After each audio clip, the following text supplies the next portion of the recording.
बिहार विधानसभा चुनाव के लिए आज तारीखों का ऐलान होना है और ऐसे में कयास यही है कि 2 फेज में चुनाव होंगे, 3 फेज में चुनाव होंगे। चुनाव की तारीख क्या हो सकती है? छठ के बाद चुनाव किए जाने की मांग सभी राजनीतिक दलों की ओर से की गई। चुनाव आयोग की पूरी टीम 2 दिन के बिहार दौरे के बाद दिल्ली लौट आई है और आज शाम 4 बजे प्रेस कॉन्फ्रेंस होगी। हमारे साथ हमारे सीनियर प्रभात जी मौजूद हैं। प्रभात जी, तारीखों का ऐलान आज हो जाएगा। 2 फेज 3 ये फेज क्या लग अभी रहा है? बस कुछ ही घंटों बाद, मतलब मुझे लग रहा है 3 घंटे बाद पर्दा हट जाएगा। सस्पेंस जो अभी तक बना हुआ है कि 2 फेज में होगा कि 3 फेज में होगा, ये क्लियर हो जाएगा। हालांकि उम्मीद ये जताई जा रही है कि 2 फेज में चुनाव आयोग इस बार वोट कराने की तैयारी में है। आप अगर ट्रेंड भी देखें तो पीछे से ट्रेंड्स जो हैं वो काफ़ी इनकरेजिंग हैं कि धीरे धीरे फेजेज कम किए गए हैं। 2015 में 5 फेज में चुनाव हुए थे। 2020 में चुनाव आयोग ने 3 फेज में चुनाव कराए। एक में 71 सीटों पे पहले फेज में, दूसरे फेज में 94 या 98 सीट्स पे थे और तीसरे फेज में 78 सीट्स पे कराए थे चुनाव और उसके बाद आपको वोटों की गिनती हुई थी। इस बार ये कहा जा रहा है कि नॉर्थ बिहार और साउथ बिहार इस तरीके से 2 पार्ट में बांट के 2 फेज में ये चुनाव कराने की तैयारी में है। 140 सीट और 102 या 103 सीटों पे, मतलब ये इक्वेशन रह सकता है। हालांकि अब चुनाव आयोग ने फाइनल क्या किया है ये कुछ देर के बाद ही साफ हो पाएगा, लेकिन उम्मीद जताई जा रही है कि 3 फेज में चुनाव, 2 फेज में चुनाव हो जाएंगे। क्या अंतर हो जाएगा? क्या इतना हम सक्षम हो गए? एक तरफ चुनाव आयोग ने ये भी कहा है कि जो वोटिंग सेंटर्स है वहां पर वोटर्स की संख्या कम कर दी गई। पहले मैक्सिमम 1500, अब 1200 कर दी जाएगी। नहीं, ये एक ट्रेंड देखने को मिला है पिछले कई चुनावों में, मतलब लोकसभा में भी और विधानसभाओं में भी, कि एक बूथ पे, एक पोलिंग सेंटर पे 1200 के आसपास वोटर्स होते हैं। इसको मैनेज करना भी थोड़ा आसान होता है और आपको इंफ्रास्ट्रक्चर उस हिसाब से डेवलप करना पड़ता है कि अगर आप 1200 कर रहे हैं तो भाई नंबर ऑफ पोलिंग बूथ्स बढ़ेंगे। तो चुनाव आयोग ने ये सारी तैयारी अपनी कर रखी है और मतलब पहले आप अगर लंबे फेजेज को देखें तो लंबे फेजेज 2-3 वजहों से होते थे। एक तो फोर्स का मूवमेंट कैसे आपको कराना है, या जहां मतलब 4-5 स्टेट संवेदनशील इलाके हैं या जहां गड़बड़ी की आशंका ज़्यादा है, तो उस हिसाब से।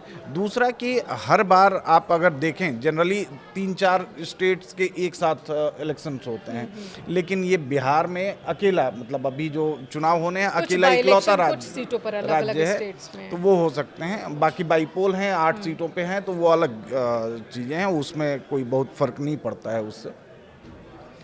जी, सुरक्षा व्यवस्था भी एक बड़ा मुद्दा हो जाता है। पहले इसकी वजह से भी अलग अलग फेज में इलेक्शन हुआ करते बिल्कुल, थे। मैंने वही कहा ना आपसे कि फोर्स का मूवमेंट आपको प्लान करना पड़ता है कि फोर्स कैसे मूव करेगी, और उसका भी एक मतलब इन लोगों ने एक टेक्निकल वो बनाया हुआ है कि फोर्स का मूवमेंट कैसे होगा ताकि कम खर्च में ज़्यादा से ज़्यादा चीज़ें कवर हो सकें। जी, कल हमने प्रेस कॉन्फ्रेंस देखी चुनाव आयोग की। एसआईआर से लेकर अलग अलग मुद्दों पर ज्ञानेश कुमार जी ने अपनी बात रख दी और ये कह दिया कि बिहार से जो बयार बह रही है वो आगे भी बढ़ती चली जाएगी। बिल्कुल, उन्होंने ये मतलब साफ किया है सर को लेकर कि बिहार का जो वोटर लिस्ट है वो अब पूरी तरह शुद्ध हो चुका है, प्योरिटी के साथ है।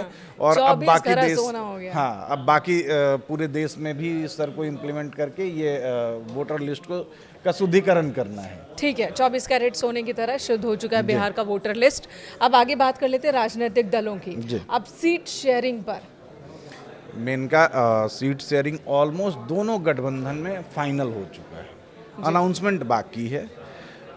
महागठबंधन शायद कल प्रेस कॉन्फ्रेंस करके, जो ज़्यादा चांसेज हैं कि कल 7 अक्टूबर है, 7 अक्टूबर को महागठबंधन की प्रेस कॉन्फ्रेंस होगी और सीट शेयरिंग फार्मूले का अनाउंसमेंट करेंगे। फार्मूले का अब फार्मूला क्या है? जो सहमति बनी है महागठबंधन में 3 प्रमुख पार्टियां हैं, आरजेडी, कांग्रेस और लेफ्ट में आपको सीपीआई एमएल है, सीपीएम है, सीपीआई है, ये सारी चीज़ें मिला के। तो जो मोटा मोटी अभी तक खबरें निकल के आ रही हैं और जो सोर्सेज बता रहे हैं कि आरजेडी 130 सीटों पर चुनाव लड़ने जा रही है, 130। 55 सीट्स कांग्रेस को मिली हैं, क्योंकि 2020 में कांग्रेस का परफॉर्मेंस उसके पहले के मुकाबले सुधरा था। तो 55 सीट्स कांग्रेस को हैं, 35 सीट्स लेफ्ट को हैं। लेफ्ट में तीनों हैं, सीपीआई एमएल और सीपीएम। अब तक कांग्रेस ने जिन जिन राजनीतिक दलों से स्टेट में गठबंधन किया है, सबसे ज्यादा सीट यहीं मिलने जा रही है। मुझे लग रहा है कि कांग्रेस पर भरोसा बढ़ा है या आरजेडी को खुद पर भरोसा कम हुआ है? नहीं, कांग्रेस पर भरोसा बढ़ा है और बिहार में कई सीटें ऐसी हैं जहां कांग्रेस का प्रभाव अभी भी है। आप अगर देखें सीमांचल की जो सीटें हैं, सीमांचल में 4-5 जिले आते हैं बिहार के, कटिहार, किशनगंज, पूर्णिया, अररिया, फारबिसगंज। तो इन इलाकों में कांग्रेस का अभी प्रभाव है। तो आप एक तरीके से देख सकते हैं वहाँ पे एक मतलब खेल बिगाड़ने वाले कंडीशन में ओवैसी जरूर हैं। हाँ, पिछली बार भी ओवैसी ने खेल बिगाड़ा था। इसके अलावा जो मैंने कहा ना कि आरजेडी 130, कांग्रेस 55, लेफ्ट 35 और वीआईपी जो मुकेश साहनी की विकासशील इंसान पार्टी है, वो उसको 20 सीट्स मिल रही हैं, ये महागठबंधन में। अब इसके अलावा जेएमएम और आरएलजेपी जो पशुपति पारस वाली पार्टी है, उसको आरजेडी अपने कोटे से ही इन दोनों को मिला के 5 सीटें देने की तैयारी में है। 2-3 के रेशो हाँ, दो जेएमएम को मिल सकता है, 3 इनको मिल सकता है, ये है। और कांग्रेस एक सीट अपने खाते से, एक आईपी गुप्ता हैं पान समाज के, जिस पे की सहमति बनी है कि कांग्रेस अपने खाते से वो एक सीट उनको देगी। यानी अब वो कौन सी सीट होगी? 54 पे लड़ सकती है डायरेक्टली और एक उनको दे रही है। इसी तरीके से आप जब अगर एनडीए को देखें तो एनडीए में पिछली बार हम लोगों ने चर्चा की थी 102, 103 के फॉर्मूले पे। उसमें फॉर्मूला वही है कि जेडीयू बीजेपी से ज़्यादा सीटों पर लड़ेगी, लेकिन वो नंबर बदल गया है। नंबर जेडीयू 108 सीटों पर लड़ने की तैयारी में है, बीजेपी 107 सीटों पर लड़ रही है। बाकी 22 सीटें पिछले बार के स्ट्राइक रेट से तुलना करें, पिछली बार का नंबर मैं एग्जैक्टली मिस कर रहा हूँ, लेकिन पिछली बार भी यही था ऑलमोस्ट। मतलब जेडीयू ज़्यादा थी बीजेपी से। जेडीयू हमेशा अपने आप की सीटें रखती है ज़्यादा, और इसी पे ये तय हुआ।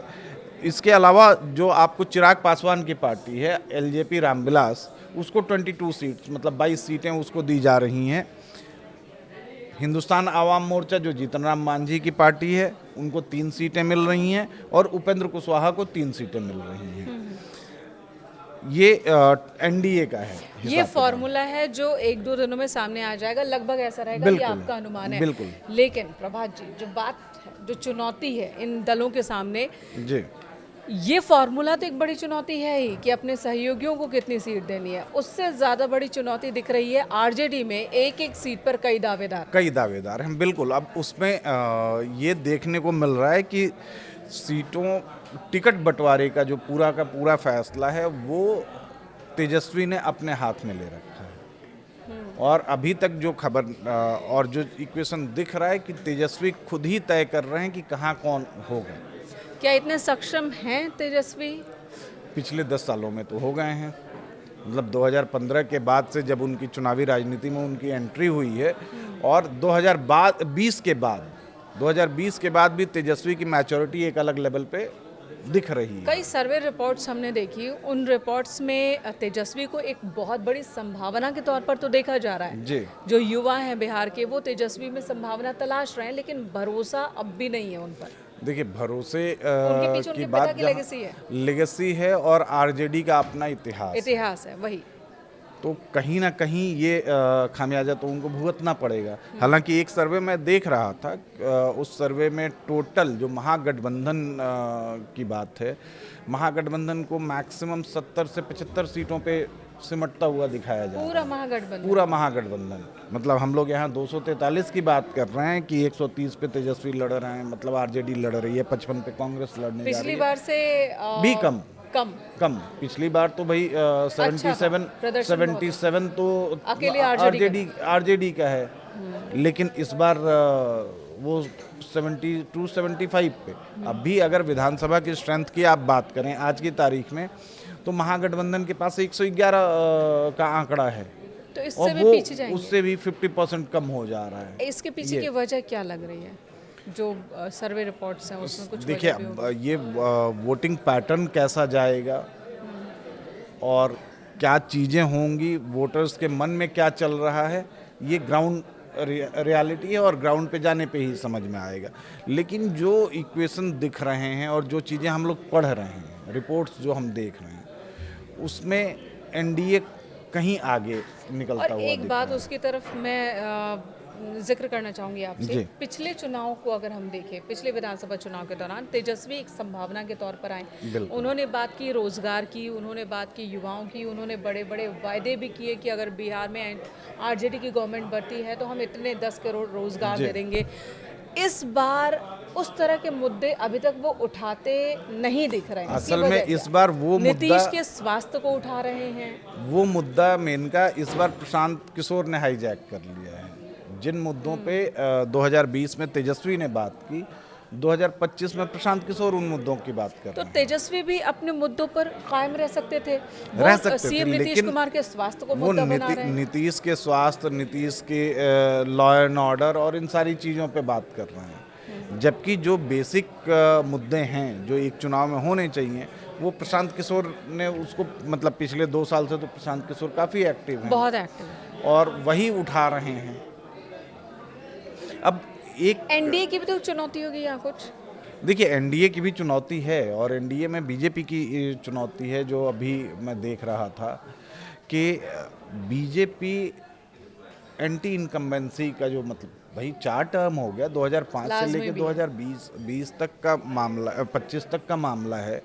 तो बीजेपी एंटी इनकम्बेंसी से निपटने के लिए कुछ चीज़ों पे काम कर रही है। जैसे कि अब 25 से 30 विधायकों के टिकट काटने के मूड में है बीजेपी, जो परफॉर्मेंस बेस्ड असेसमेंट है, ये कट सकते हैं। ये बीजेपी की परंपरा सी बन गई है कि चुनाव के दौरान आप देखेंगे जब लोकसभा का चुनाव होता है, बहुत बिल्कुल। सारे सांसद उनके टिकट कट जाते हैं, नए चेहरों को मौका दिया जाता है, बहुत सारे विधायकों को सांसदी लड़ा दी जाती है, सांसदों बिल्कुल, को विधायकी लड़ा दी वो जाती भी है। है, वो भी है। इस ये बार भी मध्य है। प्रदेश और राजस्थान के पिछले चुनाव से जो एक नया पैटर्न बीजेपी ने शुरू किया है, वो बिहार में भी इम्प्लीमेंट करने जा रही है बीजेपी। 25 से 30 मौजूदा विधायकों के टिकट कटेंगे। 12 से 15 विधायक ऐसे हैं जो 70 साल से ज़्यादा की उम्र के हैं, उनका टिकट काटने की तैयारी में है बीजेपी। प्लस 6 से ज़्यादा सांसद और पूर्व सांसद, यहाँ दोनों हैं, सांसद और पूर्व सांसद, इनको मैदान में उतार सकते हैं विधानसभा चुनाव में। इन्हें मैसेज मिल गया है? ये तीनों चीज़ें, मैसेज मिल गया है, इंटरनली मैसेज सर्कुलेट कर दिया गया है कि भाई हम किसकी तैयारी कर रहे हैं, कौन किस पे दाव लगा सकते हैं। इसका फ़ायदा क्या है? इसका फ़ायदा है कि एंटी इनकम्बेंसी, मतलब चेहरा बदल दीजिए। जिनके खिलाफ गुस्सा है, मान लीजिए आपके खिलाफ गुस्सा है, आपको हटा दिया, किसी और को ला दिया। हाँ, राजस्थान में तो हमने सुना चेहरा कि बदल गया तो- मोदी तुमसे बैर नहीं, वसुंधरा तेरी खैर खैर नहीं, नहीं। वहां से शुरुआत हुई हाँ, थी। तो फिर आगे ये एंटी इनकम्बेंसी एक फैक्टर। दूसरा कि नए चेहरों को मौका मिलता है, नई जनरेशन जो सेकंड लाइन लीडरशिप है, भाई जो 4 बार 5 बार 6 बार 10 बार के विधायक हैं, उनके खिलाफ एक एंटी इनकम्बेंसी फैक्टर भी है। तो उनको हटाया तो किसी नए को चेहरा मिलेगा। अब अभी मैं सामने देख रहा हूँ बिहार पे कि विनोद तावड़े ने अभी पोस्ट किया है कि मैथिली ठाकुर को चुनाव लड़ाया जा सकता है। बिहार के प्रभारी हैं विनोद तावड़े, दरभंगा ही किसी सीट से उनको चुनाव लड़ा सकते हैं, किसी सीट से टिकट दे सकते हैं। तो अब जब ऐसे चेहरों को आप लेके आएंगे तो कुछ तो फर्क पड़ेगा। जो और बीजेपी पब्लिक ने के इस बीच बार में तय काम किया करते हुए है, चेहरे हैं। बीजेपी ने 80 to 90% का स्ट्राइक रेट हिट करने का, अचीव करने का टारगेट रखा है। 80 to 90%, जो जनरली बीजेपी 60 to 70% का रखती थी, बिहार में उसने अपना ये टारगेट बढ़ाया है। तो अगर मान लीजिए कि बीजेपी 107 या 108 सीटों पर लेकिन लड़ती है, कितना प्रैक्टिकल लग रहा है, क्योंकि वहाँ जातिगत समीकरण भी देख लें, उसमें धर्म का भी एंगल है, वो बिल्कुल। भी देख लें, तो इस स्ट्राइक रेट तक पहुँचना एक बहुत बड़ा सपना नहीं है? नहीं, बीजेपी बहुत बड़ा सपना तो नहीं है, लेकिन हाँ बड़ा गोल है। आपने 80 to 90 रखा है, हो सकता है 80 to 90 आपने रखा तो 70 to 80 अचीव कर ले। भाई गुजरात एक एग्जाम्पल है ना, कि गुजरात के पिछले विधानसभा चुनाव में जो 2023 का रहा ना, हाँ नहीं 17-22 का 2022 का चुनाव रहा गुजरात में, बीजेपी ने अब तक की सबसे प्रचंड जीत हासिल की ना। यानी कि बीजेपी कहती भी कि हमारी एंटी इनकम्बेंसी नहीं प्रो इनकम्बेंसी होती है और हमें Pro-incumbency और ज़्यादा factor मजबूती से हम निकल कर बिल्कुल। सामने आते हैं। और इस बार जो पिछली बार एक थोड़ी बहुत कन्फ्यूजन की स्थिति थी बीजेपी और जेडीयू के बीच में, बिल्कुल। वो स्थिति भी नहीं है। नहीं है, अब दोनों मजबूती दिख दोनों रही है। साथ मिलके आ रहे हैं और मतलब क्लियर विदाउट एक एनी तरफ कंफ्यूजन करिश्माई चेहरा है मोदी जी का, तो दूसरी तरफ भरोसा नीतीश जी भरोसा का। है भाई। एक दूसरा जो सबसे बड़ा फैक्टर है ना कि आप एक बात बताइए कि बीजेपी एनडीए ने तो क्लियर कर दिया कि नीतीश हमारे फेस हैं, नीतीश के चेहरे पे हम चुनाव लड़ रहे हैं, जी। लेकिन महागठबंधन के पास तो कोई चेहरा ही नहीं है। अभी ये तो लोग confusion यही क्यों है? यही कह रहे हैं ना, महागठबंधन के पास अभी कोई चेहरा नहीं है जो अनाउंस्ड चेहरा हो। अनाउंस चेहरा नहीं है और नहीं कई है। बार राहुल गांधी भी इस सवाल पर बचते दिखे, दिखते तो हैं। ऐसा क्यों? देखिए, अब आप तेजस्वी को अगर चेहरा बनाती है महागठबंधन, ऑब्वियस सी बात है तेजस्वी ही चेहरा, लेकिन खुलकर आप सामने नहीं आ पा रहे हैं क्योंकि जैसे ही आप ये करेंगे तो भाई आपके परिवारवाद। विरोधियों नहीं, आपके विरोधियों को, विरोधी तो आपके तैयार बैठे हैं ना, मतलब बिना चेहरा बताए विरोधी तो यही कह रहे हैं कि भाई अगर तेजस्वी आते हैं तो लालू का जंगल राज याद कर लीजिए। वो जो विरासत की गठरी है ना, उसका बोझ अभी कम नहीं हो रहा है। और तेजस्वी के अलावा कोई दूसरा कोई चेहरा दूसरा नहीं, है नहीं। पूरे महागठबंधन के पास। बिल्कुल।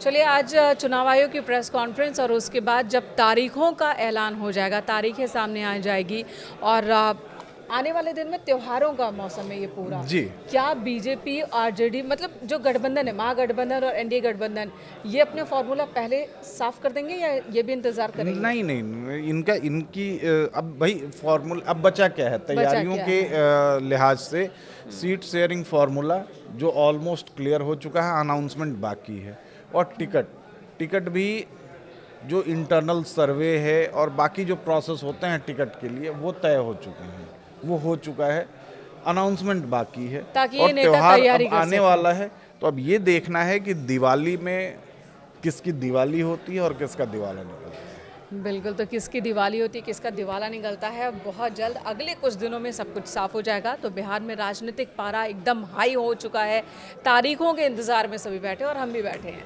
धन्यवाद प्रभा जी इस वक्त थैंक यू चर्चा के मेनका। लिए।